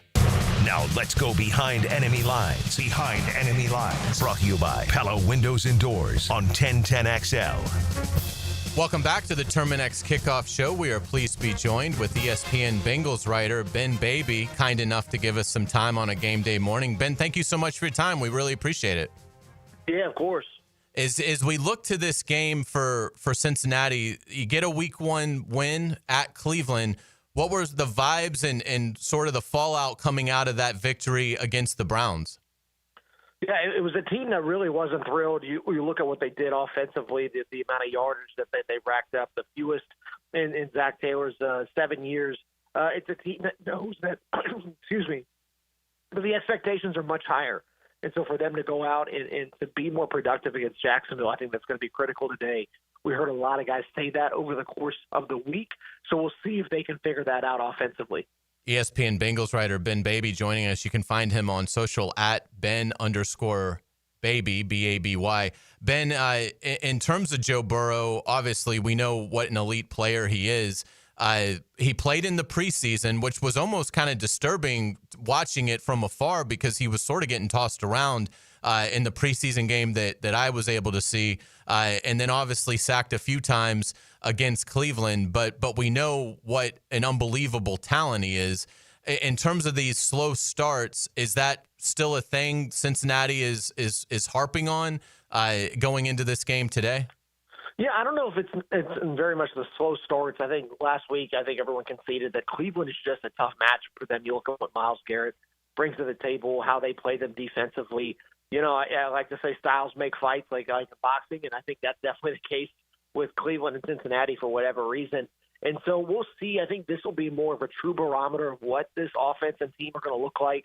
You know, you talked about the protection. I think that this should be one of Joe Burrow's best offensive lines that he's had here. You know, even with the sacks last week, you looked at it, and I thought that they did a good job of keeping Cleveland in check, you know, up front for most of the game. There was that 3-sack sequence, but I think, you know, Myles Garrett did win on that first sack in that sequence. But then after that, I think, you know, they just did a good job of matching coverage, and Burrow probably could have got the ball out a little bit quicker.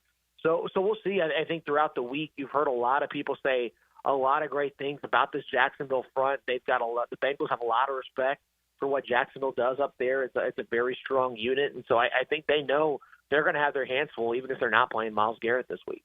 And one thing that impressed me about Cincinnati against Cleveland is despite the offensive struggles, they were still pretty good on third down. They enter week 2 8th in the league in third down conversions. What was sort of the key in your mind for Cincinnati to at least be able to be effective on those crucial downs? Yeah, you know, I think it's going to be the same thing this week. And, you know, we talked to Bengals offensive coordinator Dan Pitcher, and I think they want to go out. They want to be efficient on the early downs, and they want to put themselves into a third and manageable situation that kind of opens up the playbook so much more. And especially when you've got edge rushers like Jacksonville has, you want to make sure that you're not putting your offense in situations where you're going to allow them to really just go after the quarterback. So I think that's going to be critical today is being efficient on first down, on second down. That's something that is usually conducive to converting those third down opportunities. But, you know, the last week they were not thrilled with how many third downs they did not convert in the second half, how they weren't able to sustain offense. So that's going to be a major point of emphasis today against Jacksonville. In terms of looking at the ground game for Cincinnati, Chase Brown has been impressive over the last, I guess it's been maybe a little less than a full calendar year since he sort of took over the job, but he's been really effective. But Cleveland did a good job holding him in check to a 2.0 average. Anything that can be taken out of that? Was that just, like you said, Cleveland, the way they play, just the physicality gave them trouble, or was there something schematically with Cincinnati that they're looking to improve upon? Yeah, you know, I think that's a really good question. I think we'll find a little bit more about that today because there's been a lot of expectation for this offense in the ground because, you know, we know what they have at receiver, at quarterback. But a lot of people have been really excited about what Chase Brown can bring to the table this season. You know, he's been explosive at times, been really efficient. And like you said, against Cleveland, that first drive you had, you know, he was really good on that first drive. But after that, just really fizzled out over the course of the game. You know, the Bengals for years just have not been able to get more out of their rushing attack. And I think as time goes on, you wonder why that might be the case. You reference, is it potentially a scheme thing? I think if Chase can't get it figured out this year, I think we might be asking, there might be something with the scheme that does not allow them to run the ball well. So I think that there is that pressure on Zach Taylor, Dan Pitcher, and that offense as well to make sure that they can complement their passing attack with a good rushing game and really make Joe Burrow's life a little bit easier and take advantage of those light boxes that you're going to get with teams trying to defend Jamar Chase and T. Higgins. Yeah, great points. Ben, I know the offensive line is dealing with a little bit of attrition, I believe, at right guard. What's the confidence level that the coaching staff has in that unit and the health of that unit? Yeah, this week Lucas Patrick put on injured reserve, so missed a minimum of 4 games with a calf injury that he picked up. It appeared he was dealing with stuff throughout training camp. Zach Taylor seemed to confirm as much when we spoke to him earlier this week. And Dalton Reisner is a guy they brought in late in training camp. They were able to get a deal done with him. Somebody they were high on throughout the entire free agency process. It's just a matter of finding a fit kind of as the market dwindled. I think that, Reisner made sense for them, especially with the depth issues they had at guard. But he'll get the start today. Somebody who played admirably well in a pinch, given the lack of ramp up and lack of practices he had because he got to the Bengals so late. But, they feel good about what he's going to bring to the table. You look at Dylan Fairchild, the other guard, the rookie on the left side. He's been good so far throughout camp. You haven't really heard his name mentioned a lot. But I think, again, this is going to be a really good test for Cincinnati to see kind of just how cohesive that unit is and where Reisner fits, in the grand scheme of things. Without a doubt. And looking again at last week's game, Jamar Chase, 2 catches for 26 yards, T. Higgins, 3 for 33.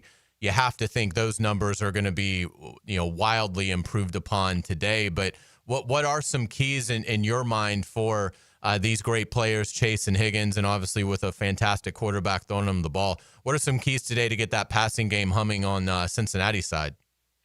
Yeah, I think we'll see a much different attack. If you're the Jags, you got to be nervous about it. The Bengals coming out for vengeance to come out and show that they're much better than they were week 1. And I think when you talk to guys in the locker room this week, they get the sense that, listen, we want to go out and show what we're actually capable of doing. And so whether it's, trying to find the right matchups, making sure that, you're not having to account for Myles Garrett, I think it's a big problem. But, Josh Hines-Allen is such a good player. I've had a lot of respect for him and his game going back to his days at Kentucky. He's been very productive throughout the course of his NFL career. So it's again, if he can, the Bengals can keep him contained, keep the rest of that line contained, they've got a very good chance. But, I think that's going to be the biggest thing, give Joe Burrow a sense of comfort in the pocket and the offense and the play caller as well, knowing that, if you think your quarterback's going to have a half second more time, I think it should help them get those developing plays that just didn't come to fruition last week against Cleveland. Let's flip it to the defensive side of the ball. ESPN Bengals writer Ben Baby, kind enough to join us. Again, you can find his work at ESPN.com and obviously follow him at Ben_Baby. Ben, Trey Hendrickson, such a fantastic player, and it looked like they got the deal done with enough time so that he wasn't going to have a lot of rust going into the regular season. How is he looking going into week 2, and is he as elite as he's been the last couple of years for you guys? Yeah, it's funny. Defensive coordinator Al Golden talked to us this week and kind of almost marveled at the kind of shape that Hendrickson was in, given that he wasn't in training camp practicing. He had a holdout, then a hold in, and then he was able to get his deal done, a 1-year raise or a raise for just this season. Got that done 2 weeks before the start of the regular season, and he played 75% of the snaps against the Browns. And, I spoke to Miles Murphy, the Bengals defensive end, earlier this week, and he said, while we were out practicing, Trey was out here doing full drives by himself, and in walkthroughs, Trey was out there going full speed, really attacking, his prep work on his own, and you can see that come to fruition. And the Bengals, that defensive line, last year there was a lot of conversation about it, just Trey Hendrickson and really nobody else bringing pressure. And Murphy told me, listen, I think you could put 4 names in a hat and put them out on the field, and we feel like we can go win our one-on-one matchups. And so, I think for Jacksonville, it's not just Hendrickson you've got to keep an eye on. Joseph Osai has been productive. B.J. Hill looks really good. They've been managing his workload throughout training camp. He's brought pressure out of the interior defensive line. But I'll tell you what, Shamar Stewart, the rookie, for all the talk about him and his contract dispute and whether he's going to go back to college and all this and that, I think all of the headache the Bengals probably had to deal with in the offseason was justified because he looked incredible in that week one. And, you really don't say that about edge rushers who are coming into the league as rookies. And I think as he continues to get better, you see why the Bengals drafted him and why they think he'll be more productive than he was in college. Yeah, great stuff. And that certainly could be a big X factor today. What do you think, Ben, has Cincinnati the most concerned in terms of the challenges that the Jaguars present?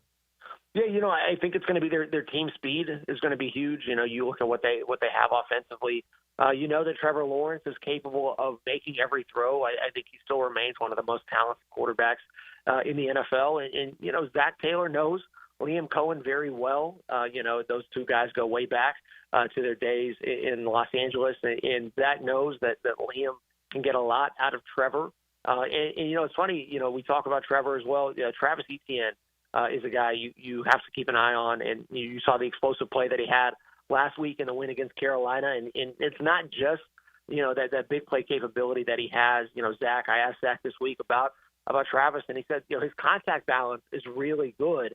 And he does a very good job of taking, getting bumped. And just when he thinks he's going to go down, he finds a way to stay up and get a few extra yards or get that big play against the defense. So making sure that he doesn't run all over you and doesn't have those explosive plays and make life easier for Trevor in some matchups on the outside. I think that's going to be critical. If you can contain him in that sense, will be big. And this is a team that took a lot of pride this offseason and beefing up its run defense. So I think that matchup of maybe TJ Slayton in the middle and the linebackers, Demetrius Knight and Logan Wilson, being able to stop Etienne in that run offense, I think it's going to be critical. Absolutely. Ben, last one for you. In terms of the weather, I heard it's supposed to be like record heat. Is that still the case? And if so, is the weather maybe a factor today more so than maybe what it would be, or just a normal day in Cincinnati? Listen, I believe Jacksonville is coming from the great Duval County, so I think they should be okay with a little humidity and heat. So I think if there's one team where it might not be a problem, it might be the Jags here. So one of my best friends is from Jacksonville, so I go out there a little bit. I've been out there for the Gator Bowl. I know the weather that you can get out there this time of year, so I think Jacksonville should be ready. However, the Bengals, they've done a lot of prep work this week. Like you said, could be the hottest game on record at Paycor. And, Zach Taylor didn't want to get into the details, but he said that they have done a significant amount of prep work for what the temperature will be like. So we'll see what exactly that looks like, because he was very coy about it. But definitely the heat could play a factor. But Jacksonville, I think they should be plenty acclimated for what we deal with in Cincinnati. Absolutely. Ben, great stuff. And we hope you enjoy your visits to Jacksonville. The next time you're here, we hope you have a wonderful time. But certainly appreciate your time today. Again, he does a fantastic job covering the Bengals for ESPN. You can find him on Twitter X at Ben_baby. Ben, have a wonderful game today. Thank you so much. We really appreciate your time. All right. Thank you, guys. All right. That was wonderful. We certainly appreciate it. When we come back on the Terminix Kickoff Show, we are going to wrap things up, but we've got lots to get to. You're going to hear from Jaguars safety Eric Murray. You're going to hear from Jaguars defensive end Trayvon Walker. And we are going to go live to Cincinnati to catch up with Rick Ballou. You are listening to the Terminix Kickoff Show on 1010XL 92.5 FM. From Duval to the world, all communication lines are clear. Download the 1010XL apps for free on Apple and Android devices and listen wherever life takes you. Frank Frangie here for Coyle & Sons Fencing. Jacksonville is full of memorable sports moments. Remember the 2017 AFC Championship game when Miles Jack wasn't down? You know what else isn't down? Fences installed by Coyle. Their fences have been standing tall here in Jacksonville for nearly a century. Since 1927, Coyle has been the fencing leader in Northeast Florida. If you're in the market for a new fence, I recommend calling Coyle & Sons today at 904-356-4821, CoyleJacks.com. That's COYLE Jacks.com. Coyle Fencing, proud partner of the Jacksonville Jaguars. Join Jim Furyk and other legends of the PGA Tour for the Constellation Furyk and Friends, presented by Circle K, October 3rd through 5th at Timuquana Country Club. Catch the new community concert series on the 17th hole after play, featuring country artists Low Cash and Love and Theft. Public parking is free with complimentary tournament access for military, courtesy of ViStar Credit Union. Get tickets now for the Constellation Furyk and Friends, presented by Circle K, starting at just $25 at Ticketmaster. I'm here with Clayton Bromberg of Underwoods. Clayton, how does a diamond or piece of jewelry have its price authenticated by an independent appraisal? Frank, simply put, there's a difference between a selling price and an appraisal value. In the estate and auction business, you almost always see a new replacement price put on an old used piece. But when you have a new piece with a higher replacement price, you have to wonder why somebody would sell you something for a lot less than it's worth, unless maybe it's not worth what they said. Let me tell you a story about what happened at Underwoods the other day. We were putting into stock a 1-carat diamond that had an EGL report on it. When we opened the report, we found a separate appraisal for the diamond by the Universal Gemological Services, which, by the way, is owned by that laboratory. They appraised the diamond loose for $7,230, which we found interesting because the diamond was in our stock at $5,100. I can honestly say that that diamond wouldn't sell anywhere for $7,230, so that type of appraisal is worthless. That's Underwoods, where they make it a point to know the truth about diamonds and jewelry at San Marco, Avondale, or the shops of Ponte Vedra. Enjoy the scenic views at Twin Peaks while you sip on half-price wine by the glass, select craft beers, and Jaeger Bomb specials. Into the Night with Rick Ballou is live 6 to 8 this Wednesday at none other than Twin Peaks, Atlantic, and Kernan. Instant Keys. You don't have to go to the dealer. Instant Keys comes to you. Call 904-722-1111. Instant Keys saves the day if you've lost or broken keys. They can program new keys and remotes for nearly every make and model of vehicle at a fraction of the dealership cost. Fast, honest, and reliable locksmith service. Call Instant Keys, 722-1111.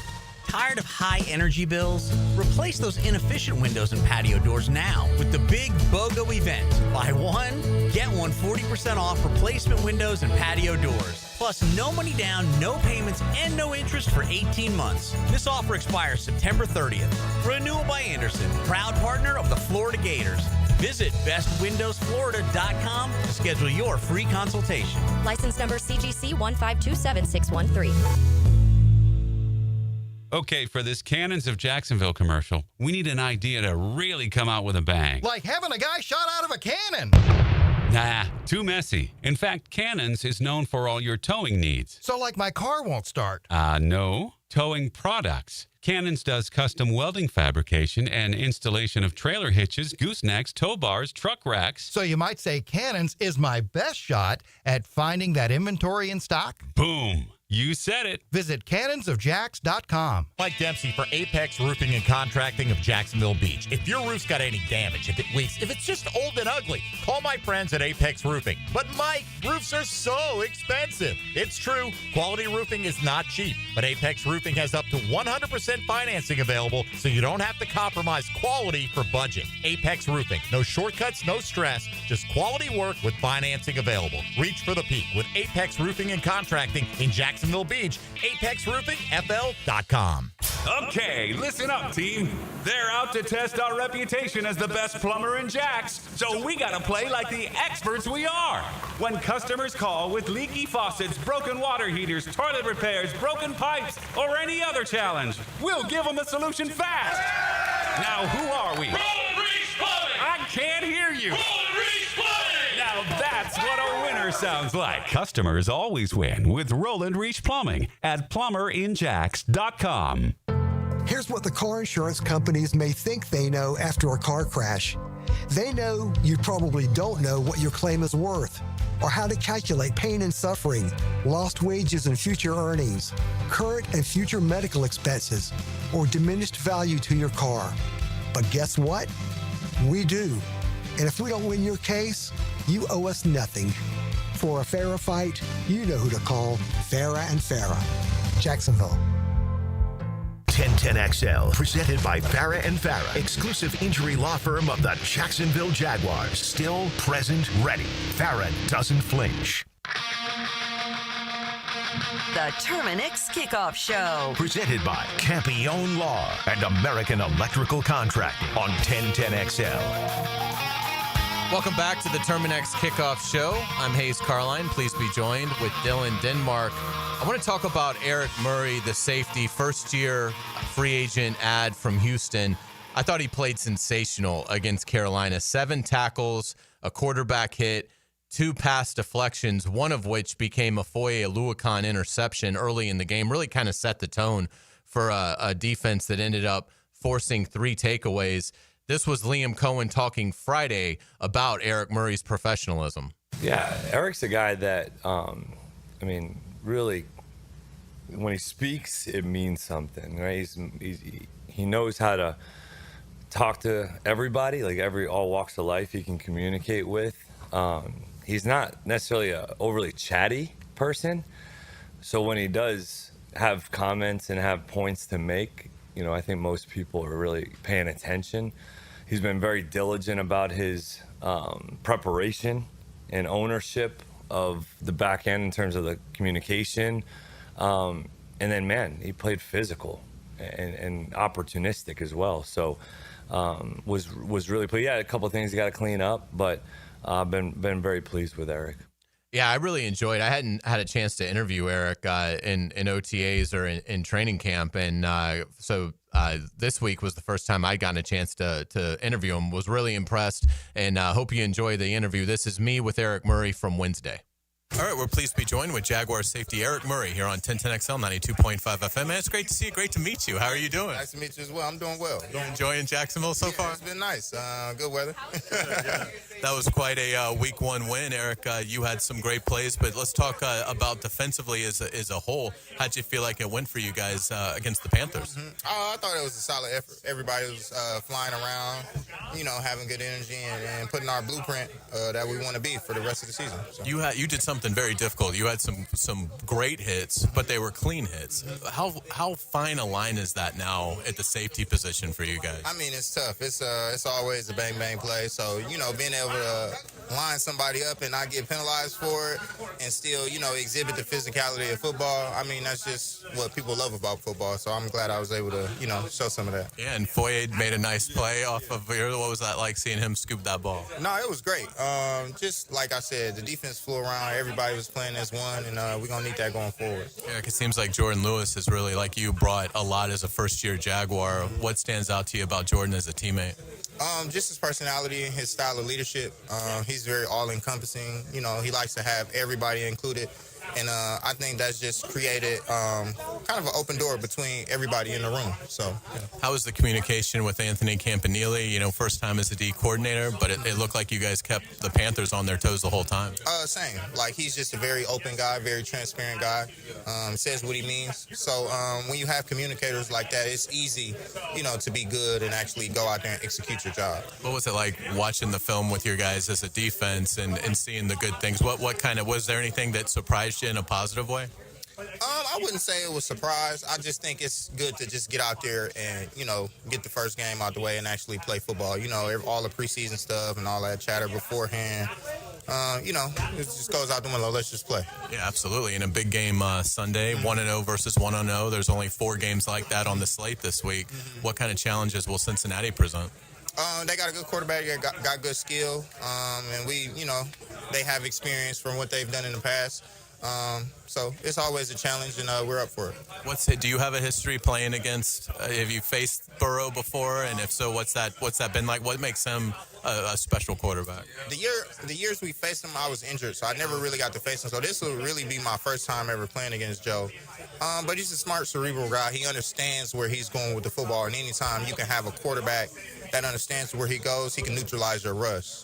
So just making it tough on him, make him hold the ball, and get pressure on him. Jamar and T didn't have huge games in their win over Cleveland, but it's obviously going to be a point of emphasis. Is that something that shows up on your radar even more when 2 star players really don't have the production in a game before? I mean, we everybody in the league understands what type of players they are and what type of challenge they are. So, just sink our teeth into the game plan and go out there and execute. That's all you can do. And at tight end, Noah Fant's kind of an interesting guy. He's still just 27 and caught a touchdown last week for them. What do they do well at the tight end position from what you've seen? Just their size and versatility at tight end. Most tight ends, they're either really big or, and can't move. But these guys seem to be, more hybrid pass-catching type tight ends. So that's really the challenge that they present at tight end. Who have you gotten, really tight with, Eric, since you've been here? Jordan. Yeah, Jordan. That's my man. We both from the Midwest. So just as soon as we got in, he's his 9th year, I'm my 10th year. So we just really gelled. And we have a great time together all the time. And you guys are obviously great resources for Travis. What's it been like seeing Travis acclimate and what he's attempting to do? I mean, it's tough. I mean, his transition is tough. Regardless of how much experience me or Jordan has, we've never done that, right? So we just try to be as helpful as we can and, whatever questions he has for defense, try to give him all the bolts and nuts of that. So. Eric Murray, thank you so much for your time. Best of luck to you Sunday. Thank you. Yeah, it was a great Jaguars debut for Eric Murray and certainly Jordan Lewis as well. Really, the whole class that James Gladstone brought in had an outstanding effort against Carolina. So hopefully that will continue. Staying on the defensive side of the ball, had a chance to catch up with defensive end Trayvon Walker after Friday's practice, and here's that interview. We're pleased to be joined with Jaguars defensive end Trayvon Walker here on 1010XL 92.5 FM. Man, it's great to see you. How's everything going? Can't complain. How about you? Doing great. 1-0. That's a great start. What's the energy level, excitement level been like getting the win over Carolina? It's always great to get a win. The energy in the locker room, I feel like it's been good since we started OTAs. And it's a way back when, all the way through camp, and now it's just starting to translate into the season. So the vibes are high right now. How cool was that seeing what Coach Campanile wants to do and seeing it translate into so many takeaways and great plays against the Panthers? Oh, it's great. It's great seeing it carry over from from coach to player and from player to coach as well. Like Campanile, he's just one of those coaches. He's a high energy coach every day. He comes in with the same attitude regardless of how he's feeling, a good or a bad day. And obviously it carries over to us as players as well. Obviously we have a lot of players with that same mindset. But with just having a coach of that mindset as well, it really means a lot. And a tremendous opportunity Sunday in Cincinnati. Both teams 1-0. How excited are you about this matchup and a chance to get to 2-0? I'm very excited. It's a matchup. It's going to be a great one. An AFC opponent as well, too. So I feel like that can kind of give it a little bit of boost or whatever. But they're a great opponent, and I feel like it's still early in the season, ready to see what we bring to the table. We want to continuously get better week in and week out. What stands out about Cincinnati's tackles when you evaluate them? Man, them guys are huge. Obviously, Mims, he was at Georgia with me, and then Orlando Brown. They all huge guys. I feel like they're great players, great athletes as well. What's the trick of going up against Burrow? It seems like he's a hard guy to fool, cerebral player, but what's the challenge from your perspective? I wouldn't even say it's a trick. It's just us as on the defensive side of the ball going out there and all playing on one accord. No, we can't have any weak links. We just got to all be on the same page as far as communication, swarming the ball, and things of that nature. We just got to continuously doing the things that we do best. They obviously have a gifted passing game, but how excited are you to see Tyson and Travis and Jordan and all the guys that you guys have meet that challenge? It's going to be a great challenge. I have great and high faith on the guys that we have on the back end, but they're not going to be out there alone. They'll have us out there rushing, getting pressure on Burrow, so it won't all be on them at the end of the day. We're all working together. Trayvon, how cool was it seeing the offense run for 200 yards and do all the good things that they were able to do against Carolina? It's major. Anytime that you can come into a game and dominate in the run game, obviously, especially if you're playing with a lead as well, it's going to go a long ways, and that's something, obviously, we want to start in the trenches on both sides of the ball, offense and defense, but being able to see the offense come out and do that really means a lot, and it goes to show the type of team that we're striving to have. It seems like you guys have made really good strides at the defensive tackle position as well. A couple veterans joining. How's that group kind of come together in your opinion? Man, really, I wouldn't even call them the defensive tackle group. It's just now I feel a lot better about the D-line group in general because we're always all together, so we're all thinking the same things when it comes to the run game and pass game. But the players that we have on the interior, they're great players. I feel like that's all around the defense. How are you feeling about your game going into Sunday? Feeling pretty good. I'm ready for it. Like I said, it's going to be a challenge. It's a great offense that we're going up against, and I'm ready for the challenge. Trayvon Walker, thanks so much for your time. Best of luck to you. Thank you. Now, another great guest on the Checkmate Coatings phone line. Hello. Your floor's missing piece. All right, let's bring in Rick Ballou. You hear him Into the Night with Rick Ballou, and he's kind enough to join us today. And Rick, let's start with the Jaguars pass rush. How do you feel like that group will do today, getting pressure on Joe Burrow? Well, it's going to have to, really be a difference maker if they're going to win this game. And, talking about it all week long, you can't blitz Joe Burrow. He's in the same category as Brady or Manning. He'll just destroy you if that's the case. So, I talked with Eric Murray on Thursday, and he said that he liked what Cleveland did. They got pressure by rushing forward. It just wasn't Myles Garrett. They did some basic stunting. And it worked. And, as we know, they're down there starting right guard. Their right tackle was on the injury report this week, and they got a rookie left guard. So I think that's the Achilles heel of Cincinnati, certainly offensively. And I think Jacksonville today has a really good opportunity here to create a little bit of havoc. And if that's the case, maybe some more takeaways, even though Joe Burrow's so efficient.